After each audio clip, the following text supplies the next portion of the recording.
Փաշինյանն ասաց, որ հայոց ցեղասպանությունը արդյունք էր նրա, որ հայերը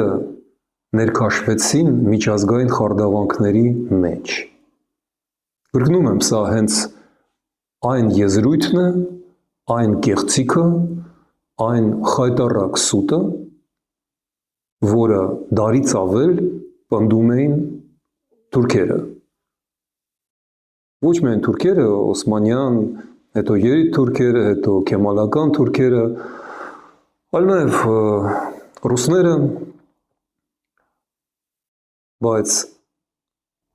հայ իշխանությունը, Հայաստանի պաշտոնյան առաջին անգամ դա ասեց ապրիլի 24-ին, և դա այնքան